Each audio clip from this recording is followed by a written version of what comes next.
세상에서 가장 살고 싶은 도시 1위. 당연히 유럽이나 북미일 줄 알았습니다. 전 세계를 돌며 3년 동안 완벽한 도시를 지필해온 캐나다의 유명 작가 이야기입니다. 12개 도시의 원고를 이미 마쳤고 출판 직전이었죠. 그런데 마지막 휴가지로 택한 서울에서 일주일 만에 믿기 힘든 일이 벌어졌습니다. 그녀가 3년 동안 쓴 원고를 그 자리에서 전부 파쇄기에 넣어버린 겁니다. 도쿄도 뉴욕도 아닌 서울에 이것을 본 그녀는 말했습니다. 내가 틀렸다. 진짜 1위는 여기다. 도대체 그녀는 서울에 무엇에 미쳤던 걸까요? 전 세계 여행 작가들을 충격에 빠뜨린 그 이유를 지금 바로 공개합니다. 시작 전 구독과 좋아요 한번 눌러주시면 영상 제작에 큰 힘이 됩니다. 그럼 시작하겠습니다. 도쿄 다음에 서울 왔는데 서울이 압도적 1등이에요. 이 도시 뭔가 이상해요. 근데 좋은 쪽으로 이상해요. 청계천에 그냥 책 읽는 사람들이 있어요. 10,000명 도시가 맞나요? 저는 이 댓글들을 보면서 한참을 멈춰 있었습니다. 스크롤을 내리다가 다시 올리다가 결국 영상을 처음부터 다시 돌려봤어요. 저는 클레어 폰테인, 캐나다 퀘벡 출신의 여행 작가입니다. 지금으로부터 3년째 한 권의 책을 쓰고 있어요. 제목은 아직 확정되지 않았지만 주제는 명확합니다. 세계에서 가장 살고 싶은 도시, 그 도시들을 직접 발로 걷고 숨을 들이마시고 기록하는 것이 제 일이에요. 후보 도시는 12개였습니다. 바르셀로나, 리스본, 멜버른, 교토, 암스테르담. 수년간의 취재와 자료조사 끝에 추려낸 도시들이었고 원고는 이미 절반 이상 완성된 상태였어요. 서울은 그 목록에 없었습니다. 고려조차 하지 않았어요. K-드라마, K-팝, 한류. 저에게 서울은 그 화려한 포장지 뒤에 실체가 얼마나 있을지 의심스러운 도시였습니다. 미디어가 만들어낸 이미지와 실제 도시의 삶은 전혀 다른 경우가 많다는 걸 저는 직업적으로 너무 잘 알고 있었으니까요. 그런데 알고리즘은 제 생각 같은 건 전혀 신경 쓰지 않았습니다. 유튜브가 서울 관련 영상을 밀어올리기 시작한 건 어느 가을밤이었어요. 처음엔 그냥 지나쳤습니다. 두 번째도 넘겼어요. 그런데 세 번째 영상에서 손가락이 멈췄습니다. 젊은 외국인 커플이 서울 거리를 걷는 영상이었는데 댓글이 수천 개였어요. 전부 비슷한 말을 하고 있었습니다. 인생 도시, 압도적 1등, 다시 가고 싶다. 저는 직업적 본능으로 그 말들을 일단 믿지 않기로 했습니다. 사람들은 여행지에서 늘 과장하거든요. 들뜬 감정이 판단을 흐리는 거죠. 그런데 댓글을 읽으면 읽을수록 이상했습니다.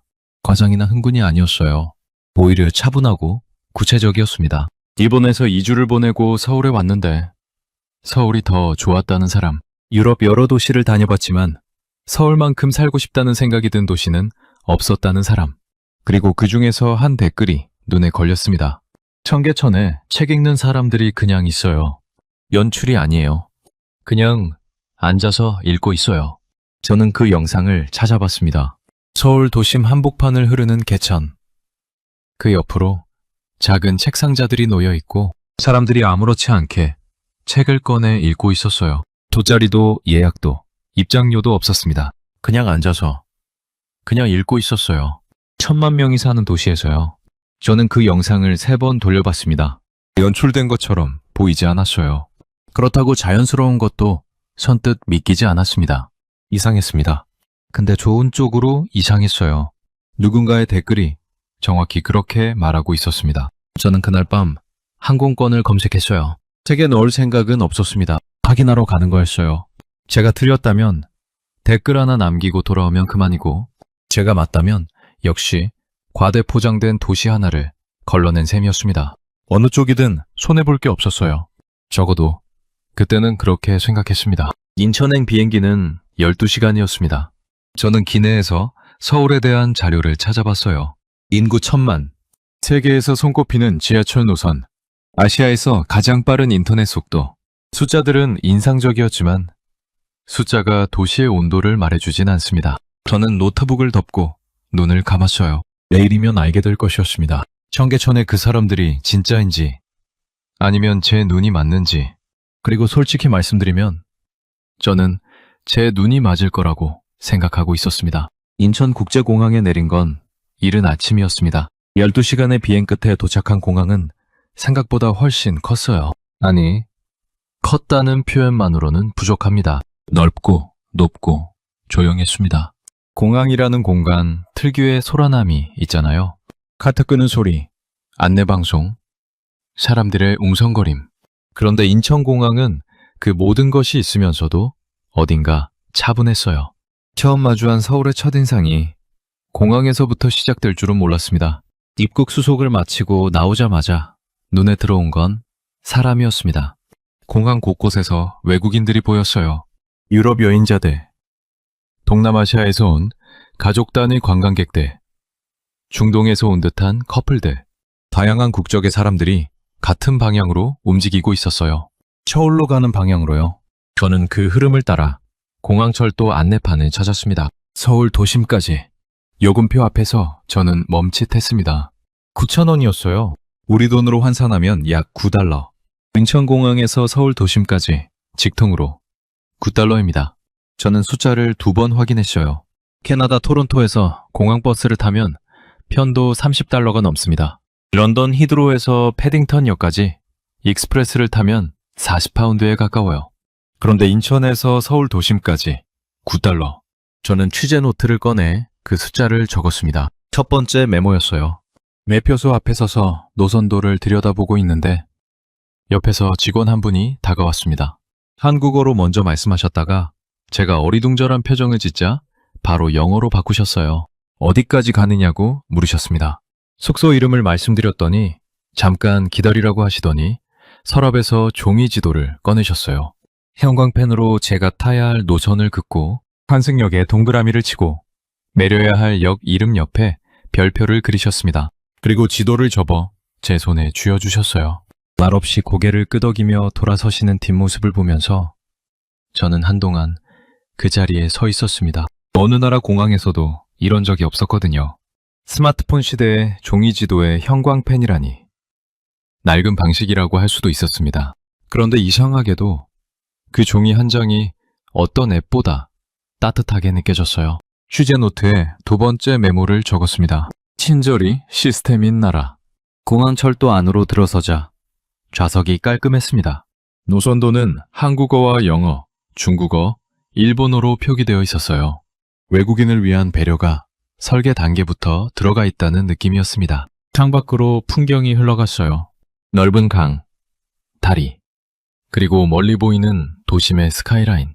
저는 그 풍경을 바라보면서 조용히 주변을 살폈습니다. 옆자리엔 캐리어를 무릎 사이에 끼운 서양인 여행자가 이어폰을 꽂고 창밖을 보고 있었고, 통로 건너편엔 가족으로 보이는 동남아시아 여행객들이 작은 목소리로 이야기를 나누고 있었어요. 열차 안은 조용했습니다. 아무도 큰 소리를 내지 않았어요.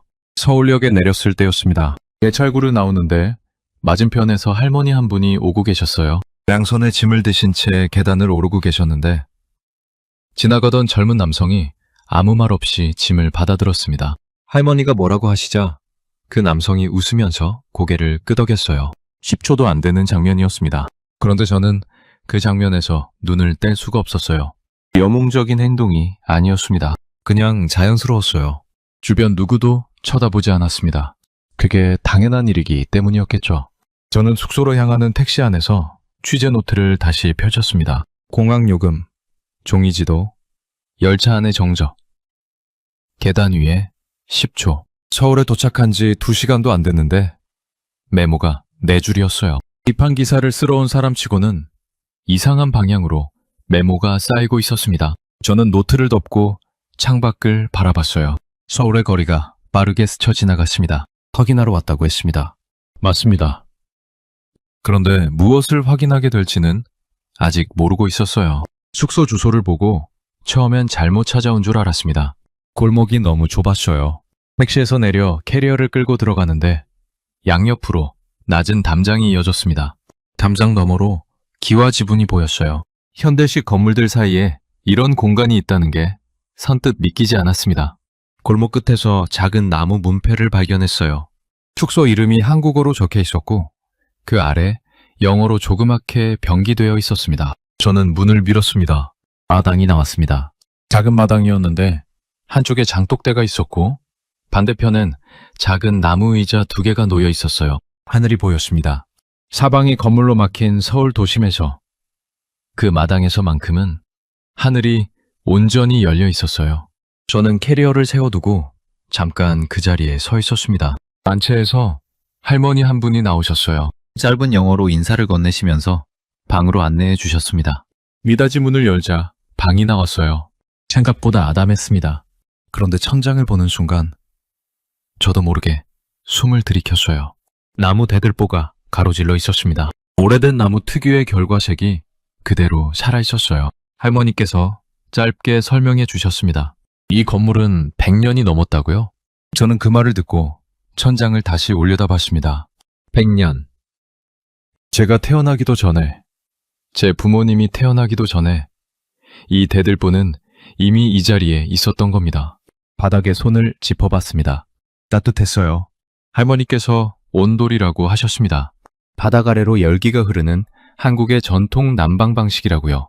저는 그 설명을 들으면서 속으로 생각했습니다. 바닥 난방이라니 얼마나 오래된 기술이냐고 여쭤봤더니 할머니께서 웃으시면서 말씀하셨어요. 1000년도 더 됐다고요? 1000년.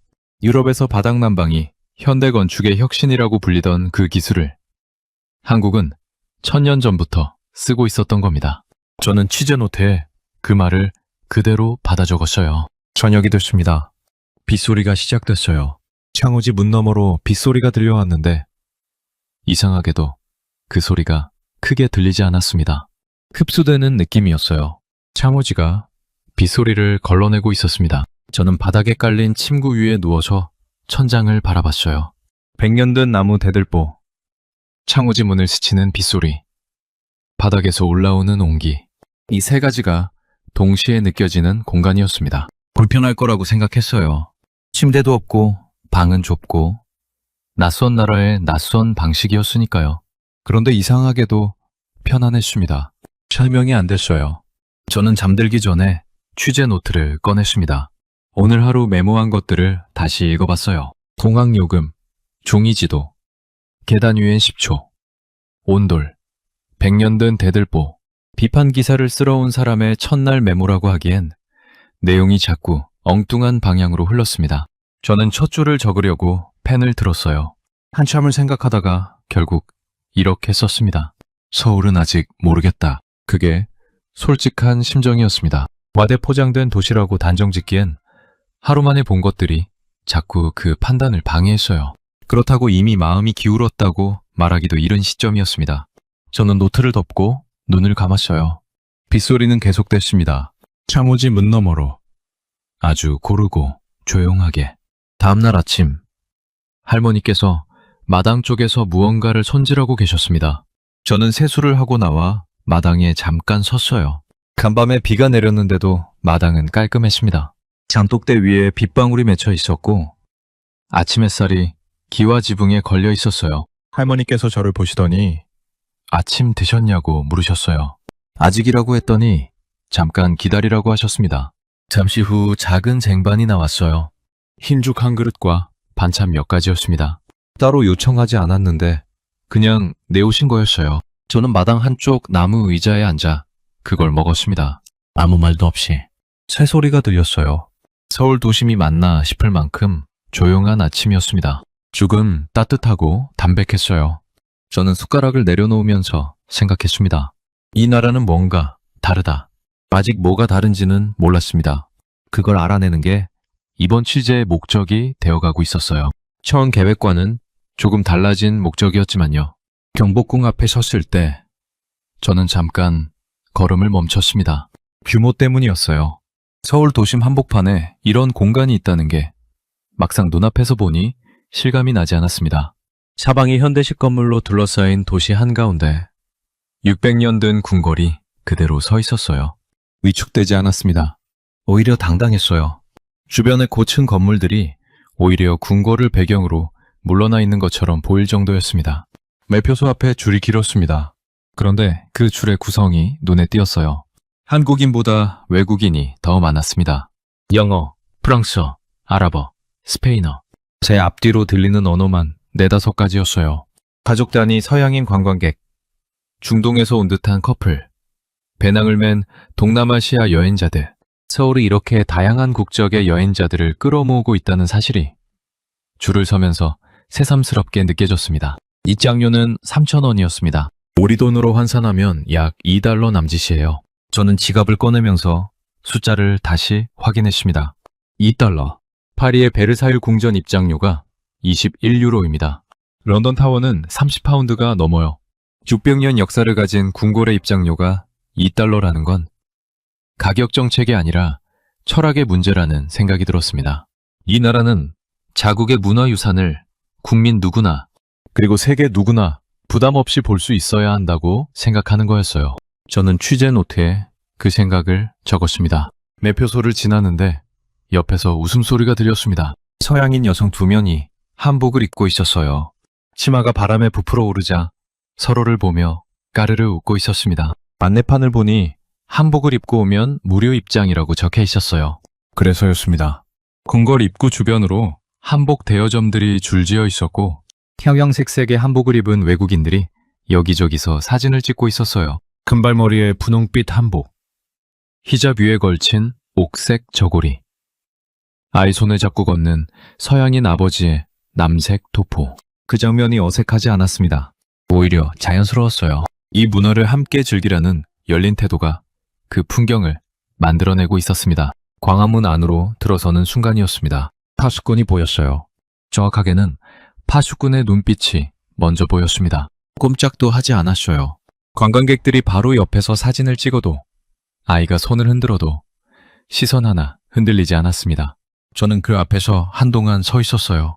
퍼포먼스가 아니었습니다. 위험이었어요. 수백 년 전 이 자리를 지켰던 사람들의 자세가 지금 이 순간에도 그대로 이어지고 있다는 느낌이 들었습니다. 저는 카메라를 꺼냈다가 도로 집어넣었어요. 찍는 것보다 보는 게 맞을 것 같았습니다. 그때 옆에서 할아버지 한 분이 손자의 손을 잡고 서 계셨습니다. 파수꾼을 바라보는 할아버지의 표정이 눈에 들어왔어요. 자랑스러움이었습니다. 설명하거나 가르치는 표정이 아니었어요. 그냥 바라보는 표정이었는데 그 안에 자랑스러움이 가득했습니다. 손자는 파수꾼을 향해 뭔가 물어봤고 할아버지는 짧게 대답하셨어요. 무슨 말인지 알아들을 수 없었지만 그 장면이 말해주는 건 충분히 알 수 있었습니다. 이분은 이 궁궐이, 이 파수꾼이, 이 전통이 자신의 것이라는 걸 알고 있는 거였어요. 그 확신이 표정에 그대로 담겨 있었습니다. 궁궐 안으로 깊이 들어갔습니다. 근정전 앞 넓은 마당에 섰어요. 돌바닥이 깔려 있었고 양옆으로 풍계석이 줄지어 있었습니다. 수백 년 전 신하들이 도열했던 자리에 지금은 관광객들이 서 있었어요.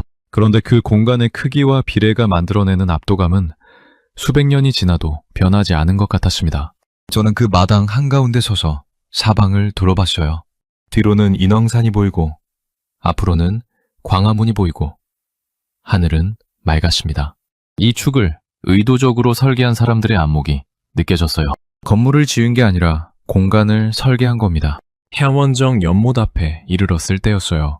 연못 가운데 정자가 있었고 그 주변으로 연꽃잎이 물 위에 떠 있었습니다. 관광객들이 연못 난간에 기대어 사진을 찍고 있었어요. 그 중에서 중동 출신으로 보이는 여성이 히잡을 두른 채 연못을 바라보고 있었습니다. 한복 입은 서양인 옆에서요. 그 두 사람이 아무렇지 않게 나란히 서 있었어요. 가짜의 방식으로 같은 아름다움을 바라보고 있었습니다. 저는 그 장면이 오래 머릿속에 남을 것 같았어요. 나오는 길에 다시 매표소 앞을 지났습니다. 줄은 여전히 길었어요. 새로 도착한 외국인 여행자들이 입장권을 사고 있었습니다. 저는 그 줄을 바라보면서 생각했어요. 이 나라는 600년 된 궁궐을 $2에 열어놓고 있습니다. 그리고 전 세계에서 사람들이 찾아오고 있어요. 비싼 값을 받을 수 있는데 받지 않는 겁니다. 그 선택이 결국 더 많은 사람들을 불러들이고 있었어요. 취재 노트에 그날의 마지막 메모를 남겼습니다. 이 나라는 문화를 팔지 않는다. 나누고 있다. 비판 기사의 첫 단락을 어떻게 시작할지 생각하며 왔는데 궁궐을 나서는 발걸음은 생각보다 무거웠습니다. 예상대로 흘러가지 않고 있었어요. 그리고 솔직히 말씀드리면 그게 싫지 않았습니다. 청계천을 찾아간 건 오후였습니다. 지하철에서 내려 안내판을 따라 걷는데 출구를 잘못 나왔어요.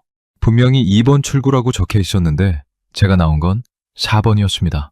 스마트폰을 꺼내 지도를 켰는데 이번엔 방향이 반대로 표시됐어요. 저는 한동안 출구 앞에서 지도를 돌려가며 서 있었습니다. 그때 옆에서 누군가 말을 걸었어요. 청계천 가세요? 돌아보니 50배쯤 되어 보이는 한국인 남성이었습니다. 출근하는 직장인처럼 보였어요. 제가 고개를 끄덕이자 그분이 손짓으로 방향을 알려주셨습니다. 저쪽 골목으로 쭉 가면 바로 나온다고요. 영어가 유창하진 않았지만 손짓과 표정으로 충분히 전달됐어요. 감사하다고 했더니 그분은 그냥 웃으시며 반대 방향으로 걸어가셨습니다. 뭔가를 바라거나 기다리지 않았어요. 그냥 알려주고 가신 거였습니다. 저는 그 뒷모습을 잠깐 바라보다가 발걸음을 옮겼어요. 골목을 빠져나오자 청계천이 나왔습니다. 저는 그 자리에서 멈췄어요. 서울 도심 한복판이었습니다. 사방에 건물이 있고 차 소리가 들리는데 그 아래로 물이 흐르고 있었어요. 생각보다 훨씬 넓었고 생각보다 훨씬 맑았습니다. 수면 위로 햇살이 부서지고 있었어요. 저는 계단을 내려가 물가에 가까이 섰습니다. 발밑으로 돌바닥이 깔려 있었고 물소리가 선명하게 들렸어요. 그때 옆에 앉아있는 사람들이 눈에 들어왔습니다. 책 상자였어요. 유튜브에서 봤던 바로 그 장면이었습니다. 나무로 만든 작은 책 상자들이 일정한 간격으로 놓여 있었고 그 옆에 사람들이 앉아 있었어요. 중년 여성, 대학생으로 보이는 젊은이, 그리고 할머니 한 분. 모두 책을 읽고 있었습니다. 아무도 소리를 내지 않았어요. 물소리만 들렸습니다. 저는 카메라를 꺼냈습니다. 그리고 들었다가 내렸어요. 찍으면 안 될 것 같았습니다. 이 장면은 컨텐츠가 아니었어요. 그냥 삶이었습니다. 누군가의 오후였고 누군가의 쉼이었어요. 카메라를 들이대는 순간 그게 깨질 것 같았습니다. 저는 카메라를 가방에 넣고 빈자리를 찾아 앉았어요. 할머니 한 분이 옆에 계셨습니다. 흰 머리카락의 작은 체구였는데 무릎 위에 책을 펼쳐놓고 읽고 계셨어요. 저와 눈이 마주쳤습니다. 할머니께서 먼저 고개를 끄덕이셨어요. 저도 고개를 끄덕였습니다. 말은 없었어요. 그런데 그 짧은 눈인사가 이상하게 따뜻했습니다. 낯선 나라에서 낯선 할머니와 나눈 말없는 인사였는데도요. 저는 한동안 그냥 앉아 있었습니다. 물소리를 들으면서요. 그러다 문득 궁금해졌어요. 이 개천이 언제부터 여기 있었는지. 스마트폰을 꺼내 검색했습니다. 그리고 저는 화면을 보면서 천천히 눈이 커졌어요. 청계천은 원래 서울의 자연 하천이었습니다. 그런데 1950년대와 60년대 전쟁이 끝난 직후 수많은 사람들이 서울로 몰려들면서 이 개천 주변으로 판자촌이 들어섰어요. 가난했던 시절의 서울에서 청계천은 판자촌과 하수도의 상징이었습니다. 그러다 1970년대에 콘크리트로 완전히 덮였어요. 그 위로 고가도로가 놓였습니다. 개천은 사라졌고 도로가 됐어요. 30년 넘게 그렇게 있었습니다. 그런데 2003년 서울시가 그 고가도로를 걷어내기로 결정했습니다. 콘크리트를 걷어내고 덮여있던 개천을 다시 살려낸 거예요.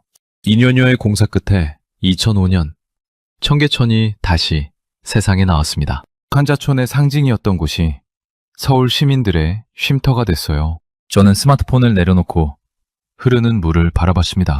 이 물 아래 콘크리트가 있었다는 게 믿기지 않았어요. 판자촌이 있었고 고가도로가 있었고 그걸 걷어내고 물을 살려냈다는 게, 그리고 지금 그 자리에서 사람들이 책을 읽고 있다는 게 저는 한동안 말이 나오지 않았습니다. 그때 옆에서 영어가 들렸어요. 돌아보니 20대 초반으로 보이는 외국인 여성 둘이 책 상자 앞에 서 있었습니다. 프랑스어 억양의 영어였어요.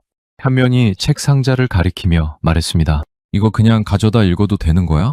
다른 한 명이 고개를 갸웃하며 대답했어요. 그런 것 같은데? 다들 그렇게 하고 있잖아. 첫 번째 여성이 조심스럽게 책 한 권을 꺼냈습니다. 한국어로 된 책이었는데 그 여성은 한국어를 읽지 못하는 게 분명했어요. 그냥 표지를 들여다보다가 책을 가슴에 안고 자리에 앉았습니다. 읽지 못해도 괜찮았던 거예요. 그냥 이 자리에 앉고 싶었던 거였습니다. 저는 그 장면을 보면서 피식 웃었어요. 맞습니다. 저도 지금 그러고 있었으니까요. 취재 노트도 펼치지 않고 카메라도 꺼내지 않고 그냥 앉아 있었습니다. 1,000만 명이 사는 도시의 한복판에서 물소리를 들으며 비판 기사를 쓰러 온 사람이 취재는 안 하고 개천 옆에 앉아 있었어요. 저는 그게 이상하다고 생각하지 않았습니다. 그게 이 장소가 만들어내는 힘이었으니까요. 판자촌이었던 곳, 콘크리트로 덮였던 곳, 다시 살아난 곳, 그 위에서 지금 사람들이 쉬고 있었습니다. 서울이 걸어온 시간이 이 물소리 안에 담겨 있는 것 같았어요. 한참 후에 자리에서 일어났습니다. 할머니께서는 여전히 책을 읽고 계셨어요. 저는 조용히 자리를 정리하고 일어서면서 할머니 쪽을 한 번 더 봤습니다. 할머니께서 고개를 들어 저를 보셨어요. 그리고 다시 책으로 시선을 내리셨습니다. 짧은 인사였어요. 그걸로 충분했습니다. 계단을 올라오면서 취재 노트를 꺼냈습니다. 그리고 이렇게 적었어요. 이 도시는 상처를 숨기지 않는다. 드러내고 고치고 그 위에서 산다. 비판 기사의 첫 단락은 여전히 써지지 않고 있었습니다. 남산타워에 올라가기로 한 건 즉흥적인 결정이었습니다. 청계체천에서 숙소로 돌아오는 길에 하늘이 맑아서 올라가 보고 싶어졌어요. 케이블카 승강장에 줄이 꽤 길었습니다. 앞뒤로 들리는 언어가 또 다양했어요. 영어, 일본어, 태국어로 들리는 말소리, 그리고 아랍어. 저는 줄을 서면서 주변을 둘러봤습니다. 관광지에서 흔히 볼 수 있는 들뜬 분위기였는데 그럼에도 소란스럽지 않았어요. 저마다 이야기를 나누고 있었지만 전체적인 소음의 총량이 낮았습니다. 이상한 일이었어요. 이 정도 인파면 훨씬 시끄러워야 정상인데요. 케이블카에서 내려 전망대에 섰습니다. 서울이 한눈에 펼쳐졌어요. 저는 한동안 말을 잃었습니다. 도시가 산을 품고 있었어요. 아니, 정확하게는 산과 도시가 서로를 품고 있었습니다. 빼곡한 건물들 사이사이로 산줄기가 이어졌고 그 산줄기 사이로 또 건물들이 들어서 있었어요. 어느 방향을 봐도 녹색이 보였습니다. 1,000만 명이 사는 도시라고 하기엔 숨통이 너무 넓게 트여 있었어요. 옆에서 젊은 남성의 목소리가 들렸습니다. 영국식 영어였어요. 친구로 보이는 두 명이 전망대 난간에 기대어 서울을 내려다보고 있었습니다. 이 도시 생각보다 훨씬 크네. 그러게. 근데 왜 이렇게 조용해? 뉴욕이나 런던이랑은 완전 달라. 저는 그 말을 듣고 피식 웃었어요. 저도 똑같은 생각을 하고 있었거든요. 1,000만 명의 도시가 왜 이렇게 조용한 건지. 소음이 없는 게 아니었습니다. 차 소리도 있고 사람 소리도 있었어요. 그런데 그 소음이 공격적이지 않았습니다. 도시가 숨을 고르고 있는 것 같은 느낌이었어요. 저는 그 이유가 뭔지 알고 싶었습니다. 남산에서 내려와 북촌 한옥마을로 향했습니다. 지하철을 2번 갈아타야 했는데 이번엔 환승을 틀리지 않았어요. 저는 속으로 조금 뿌듯했습니다. 서울 지하철에 조금씩 익숙해지고 있었어요. 북촌에 내려 골목으로 들어서는 순간 또 걸음이 멈췄습니다. 좁은 골목 양옆으로 한옥들이 이어져 있었어요. 기와지붕이 층층이 쌓이듯 올라가 있었고 담장 너머로 나무들이 고개를 내밀고 있었습니다. 그런데 그 골목 안에서 들리는 언어가 또 다양했어요. 제 앞에서 걷는 커플은 프랑스어로 이야기하고 있었고 골목 모퉁이에서 사진을 찍는 여성 그룹은 영어로 웃고 있었습니다. 골목을 걷다가 작은 카페 앞에서 멈췄어요. 창문 안을 들여다보니 내부가 한옥 구조 그대로였습니다. 나무 기둥, 낮은 천장, 창호지를 닮은 반투명 조명, 그리고 스피커에서는 잔잔한 재즈가 흘러나오고 있었어요. 문을 열고 들어갔습니다. 자리가 거의 찼는데 이야기 소리가 거의 들리지 않았어요. 저마다 조용히 음료를 마시거나 창밖을 바라보고 있었습니다. 저는 아메리카노를 주문하고 창가 자리에 앉았어요. 카페 안을 둘러봤습니다. 한국인과 외국인이 섞여 있었어요. 혼자 노트북을 펼친 젊은 여성, 조용히 대화를 나누는 중년 부부, 창밖을 향해 카메라를 들고 있는 서양인 남성. 누구도 서두르지 않았습니다. 이 공간에 있는 모든 사람들이 지금 이 순간에 집중하고 있는 것 같았어요. 저는 그때 뭔가를 깨달았습니다. 서울이 조용한 이유가 소음 규제 때문이 아니었어요. 사람들이 소음을 만들지 않는 거였습니다. 서두르지 않고 떠들지 않고 지금 있는 자리에 그냥 있는 거였어요. 1,000만 명이 그렇게 살고 있었습니다. 도시의 정적은 규칙이 아니라 문화에서 나오고 있었어요. 카페에서 나와 익선동으로 걸었습니다. 북촌에서 멀지 않은 곳이었어요. 골목으로 들어서자 분위기가 달랐습니다. 북촌이 고요하고 단정한 느낌이었다면 익선동은 좀 더 생동감이 있었어요. 작은 식당들, 빈티지 소품 가게들, 그리고 한옥을 개조한 독특한 상점들이 이어졌습니다. 그런데 건물 자체는 한옥이었어요. 오래된 골격 안에 새로운 내용물이 들어차 있었습니다. 한 가게 앞에서 멈췄어요. 이탈리아 레스토랑이었습니다. 간판은 한글과 영어로 병기되어 있었고 창문 안으로 파스타를 먹는 사람들이 보였어요. 수백 년 된 한옥 안에서 파스타를 먹고 있는 장면이었습니다. 어색했냐고요? 전혀요.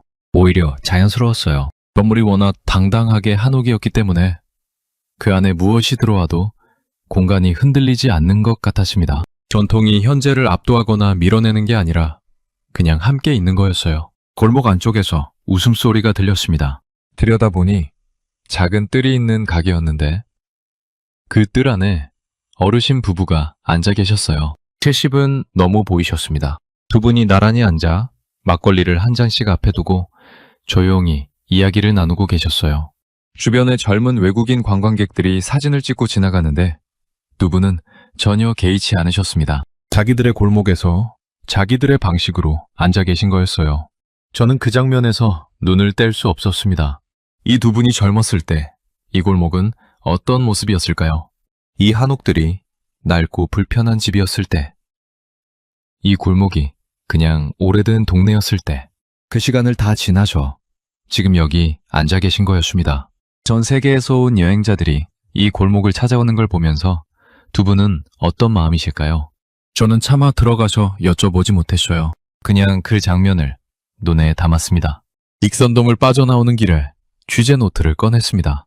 오늘 하루 본 것들을 정리하려고 했는데 펜이 잘 움직이지 않았어요.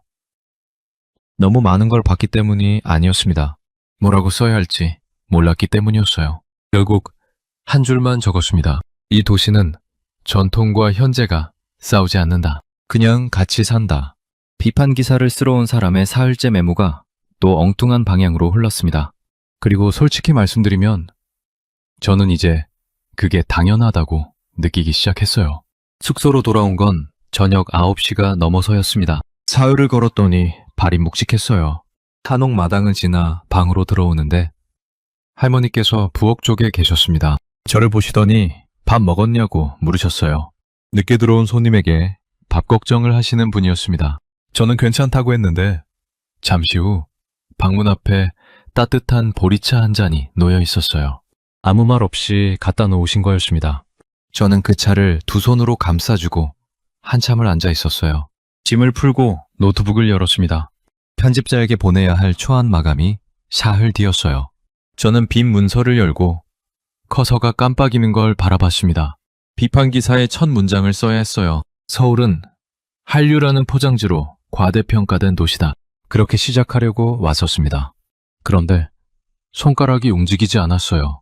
저는 노트북을 옆으로 밀어두고 취재 노트를 꺼냈습니다. 첫 장부터 다시 읽었어요. 공항철도 9,000원. 형광펜으로 그어진 종이 지도. 계단 위에 10조. 온돌. 100년 된 대들보. 2달러의 궁궐. 파수꾼의 눈빛. 손자 손을 잡은 할아버지의 표정. 청계천 책상자. 말없이 눈인사를 나눈 할머니. 골목들에 나란히 앉은 노부부. 한옥 안의 이탈리아 레스토랑. 메모가 16줄이었습니다. 사흘 동안 쌓인 것들이었어요. 저는 그걸 다시 읽으면서 이상한 걸 발견했습니다. 단 한 줄도 비판적인 내용이 없었어요. 과대평가된 도시라는 증거를 찾으러 왔는데 메모장엔 그 반대의 것들만 쌓여 있었습니다. 저는 노트를 덮고 천장을 올려다봤어요. 100년 된 나무 대들보가 희미한 불빛 아래 어둡게 보였습니다. 바닥에서는 온기가 올라오고 있었어요. 밖에서 바람 소리가 들렸습니다. 저는 한동안 그 자리에 누운 채로 생각했어요. 내가 세운 기준이 뭐였지? 세계에서 가장 살고 싶은 도시. 3년째 그 주제로 책을 쓰고 있었습니다. 12개 도시를 골랐고 각 도시마다 기준을 적용했어요. 대중교통의 효율성, 문화유산의 접근성, 공공공간의 질, 시민들의 삶의 방식. 저는 그 기준들을 도시마다 꼼꼼하게 들이댔습니다. 그런데 서울에 와서 그 기준들을 하나씩 대보니까 이상하게도 전부 맞아떨어지고 있었어요. 대중교통, 인천에서 서울 도심까지 9달러.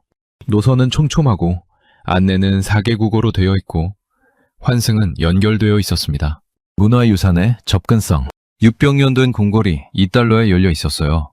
공공공간의 질, 청계천은 시민 누구나 돈 없이 앉을 수 있는 공간이었고 공원 안에는 무료 헬스장이 있었습니다. 시민들의 삶의 방식, 소음을 만들지 않고 서두르지 않고 낯선 사람에게 먼저 방향을 알려주는 사람들. 저는 몸을 일으켜 노트북을 다시 당겼습니다. 그리고 12개 도시의 원고 파일을 하나씩 열어봤어요. 바르셀로나 챕터, 멜버른 챕터, 교토 챕터. 각 도시에서 제가 감탄했던 것들이 적혀 있었습니다. 그것들을 읽으면서 서울과 비교했어요. 그리고 한 가지 사실을 인정해야 했습니다. 서울은 제가 감탄한 것들을 대부분 갖고 있었어요.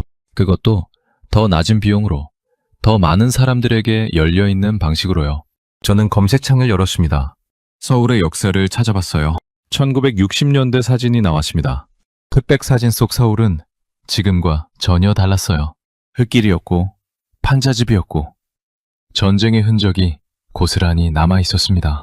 저는 그 사진과 지금 제가 사흘 동안 걸어다닌 서울을 머릿속에서 겹쳐봤어요. 60년이었습니다.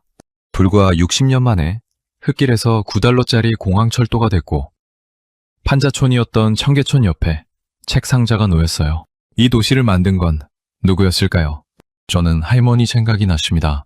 보리차를 갖다 놓으신 할머니, 청계천 책상자 옆에서 책을 읽으시던 할머니, 익선동뜰에 막걸리를 앞에 두고 앉아 계시던 노부부. 그분들이 살아온 시간이 바로 이 60년이었습니다. 흙길을 걸어온 사람들이 지금 이 도시 위에 살고 계신 거였어요. 저는 한동안 화면을 바라보다가 편집자에게 메시지를 보냈습니다. 짧게 썼어요. 책 구성 바꿔야 할 것 같아. 서울 얘기해야 할 것 같아. 답장은 바로 왔습니다. 무슨 일이냐고. 마감이 사흘밖에 안 남았다고. 저는 노트북을 닫았어요. 설명은 돌아가서 하기로 했습니다. 지금 당장 말로 설명할 수 있는 게 아니었어요. 사흘 동안 제 눈으로 본 것들을 말로 옮기려면 시간이 필요했습니다. 불을 껐습니다. 바닥에 온기가 올라왔어요. 바깥에서 바람 소리가 들렸고 멀리서 서울의 소음이 낮게 깔렸습니다. 1000만 명의 도시가 잠들고 있었어요. 저는 눈을 감으면서 생각했습니다. 내일 아침 출국 전에 한 곳만 더 가야겠다고. 어디인지는 이미 알고 있었어요. 청계천이었습니다. 새벽 5시였습니다. 알람도 맞추지 않았는데 눈이 떠졌어요. 비행기는 오전 11시였고 공항까지 이동 시간을 감안하면 8시엔 숙소를 나서야 했습니다. 2시간이 있었어요. 저는 잠깐 천장을 바라보다가 몸을 일으켰습니다. 바닥은 여전히 따뜻했어요. 100년 된 집이 마지막 밤에도 온기를 품고 있었습니다. 조용히 짐을 챙겼어요. 캐리어 지퍼 소리가 나지 않도록 천천히 잠갔습니다. 마당으로 나오니 아직 어둠이 채 가시지 않은 하늘이었어요. 공기가 차고 맑았습니다. 할머니 방에는 불이 꺼져 있었어요. 저는 현관 앞에 감사 메모를 남겼습니다. 한국어로 쓰고 싶었는데 몰랐어요. 영어로 썼습니다. 고맙다고. 이 집 덕분에 서울이 더 좋아졌다고. 골목을 빠져나와 청계천 방향으로 걸었습니다. 이른 새벽이라 거리가 한산했어요. 가게들은 셔터가 내려져 있었고 지나다니는 사람도 드물었습니다. 그런데 이상하게도 무섭지 않았어요. 오히려 이 도시의 다른 얼굴을 보는 것 같았습니다. 낮에 수많은 사람들로 가득 찼던 거리가 이렇게 고요하게 숨을 쉬고 있었어요. 청계천 계단을 내려갔습니다. 물소리가 먼저 들렸어요. 새벽의 청계천은 낮과 달랐습니다. 관광객도 없었고 사진을 찍는 사람도 없었어요. 그냥 물이 흐르고 있었습니다. 가로등 불빛이 수면 위에 길게 드리워져 있었고 물소리만 공간을 채우고 있었어요. 저는 계단 아래로 내려가 물가 돌바닥에 앉았습니다. 차가운 돌의 냉기가 느껴졌지만 자리에서 일어나고 싶지 않았어요. 그때 발소리가 들렸습니다. 고개를 드니 노부부였어요. 이르는 넘어 보이셨는데 두 분이 나란히 천천히 걷고 계셨어요. 할아버지가 할머니 손을 잡고 있었습니다. 새벽 산책을 나오신 것 같았어요. 두 분은 저를 보셨지만 특별히 신경 쓰지 않으셨습니다. 그냥 걸음을 이어가셨어요. 청계천을 따라 천천히 손을 잡고 저는 그 뒷모습을 바라봤습니다. 이 두 분이 살아온 시간이 어떤 시간이었을지 생각했어요. 흑백 사진 속 흙길의 서울을 걸어온 분들이었을 겁니다. 판자촌이 있던 자리에 콘크리트가 덮이는 걸 보셨을 거고 그 콘크리트가 다시 거쳐 물이 흐르는 걸 보셨을 거예요. 그 모든 시간을 살아오신 분들이 지금 이 새벽에 손을 잡고 청계천을 걷고 계셨습니다. 저는 그 장면을 오래 바라봤어요. 카메라를 꺼낼 생각이 들지 않았습니다. 문에 담는 것으로 충분했어요. 책상자 앞으로 갔습니다. 새벽이라 사람이 없었어요. 저는 책상자를 들여다봤습니다. 한국어로 된 책들이 가지런히 꽂혀 있었어요. 저는 그중 한 권을 꺼냈습니다. 읽을 수 없었어요. 한국어를 모르니까요. 그런데 표지를 손으로 쓸어봤습니다. 책의 질감이 느껴졌어요. 누군가 이 책을 읽고 여기 돌려놓은 거였습니다. 그리고 또 다른 누군가가 꺼내 읽을 거예요. 돈도 없이 예약도 없이 그냥 앉아서 저는 그 책을 가슴에 잠깐 안았습니다. 그리고 다시 제자리에 꽂아뒀어요. 노트북을 꺼냈습니다. 새벽 청계천 물가에 앉아서요. 저는 새 문서를 열었어요. 그리고 손가락이 움직이기 시작했습니다. 멈추지 않았어요. 사흘 동안 쌓인 것들이 한꺼번에 쏟아졌습니다. 공항철도 9달러, 종이지도, 온돌의 온기, 2달러의 궁궐, 파수꾼의 눈빛, 손자 손을 잡은 할아버지, 청계천 책상자, 말없는 눈인사, 익선동 골목의 노부부, 한옥안의 이탈리아 레스토랑, 60년 전 흙길의 사진, 그리고 지금 이 새벽 손을 잡고 걷는 두 분의 뒷모습. 저는 쓰면서 깨달았습니다. 제가 3년 동안 찾아다닌 게 무엇인지를요. 세계에서 가장 살고 싶은 도시. 저는 그걸 도시의 조건에서 찾고 있었어요. 교통, 문화유산, 공공공간, 인프라. 그런데 서울에서 제가 진짜 찾은 건 그게 아니었습니다. 삶의 방식이었어요. 소음을 만들지 않는 것.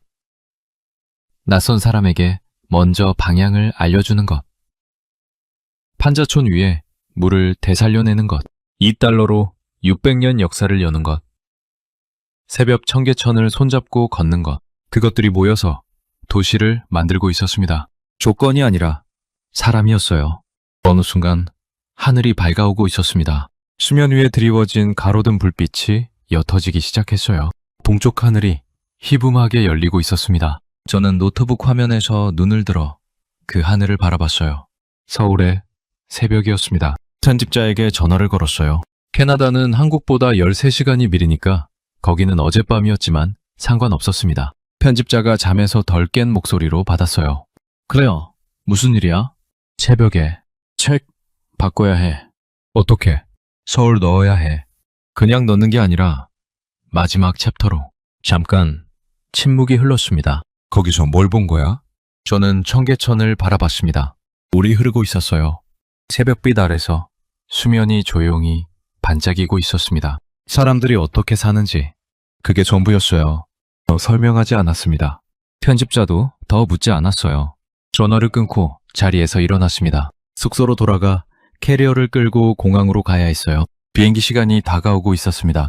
저는 청계천을 한 번 더 바라봤어요.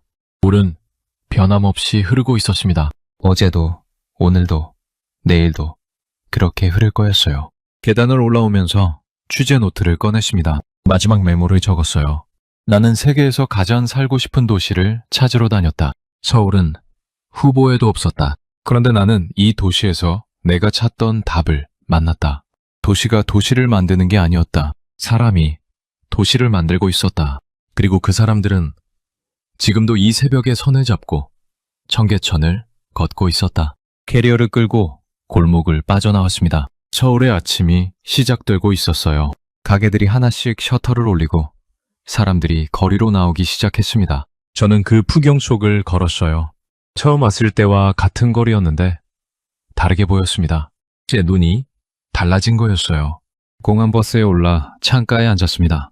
서울이 창밖으로 흘러갔어요. 한강이 보이고, 다리가 보이고, 산이 보이고, 그 사이로 도시가 보였습니다. 저는 그 풍경을 끝까지 바라봤습니다. 눈을 감지 않았어요. 책의 마지막 챕터는 서울이 될 것이었습니다. 그리고 그 챕터의 첫 문장은 이미 정해져 있었어요. 나는 이 도시를 후보에 넣지 않았었다. 여러분, 오늘의 이야기는 여기까지입니다. 비판하러 왔던 외국인이 결국 무릎을 꿇은 도시 서울. 그 서울을 만든 건 화려한 건물도 첨단 기술도 아니었습니다. 흙길을 걸어온 우리 어머니 아버지 세대가 묵묵히 쌓아 올린 시간이었어요. 그 시간이 지금 전 세계 사람들을 불러들이고 있습니다. 이 영상이 마음에 남으셨다면 댓글에 대한민국 화이팅 한마디만 남겨주세요. 여러분의 댓글 하나가 이 채널을 만들어가는 힘이 됩니다.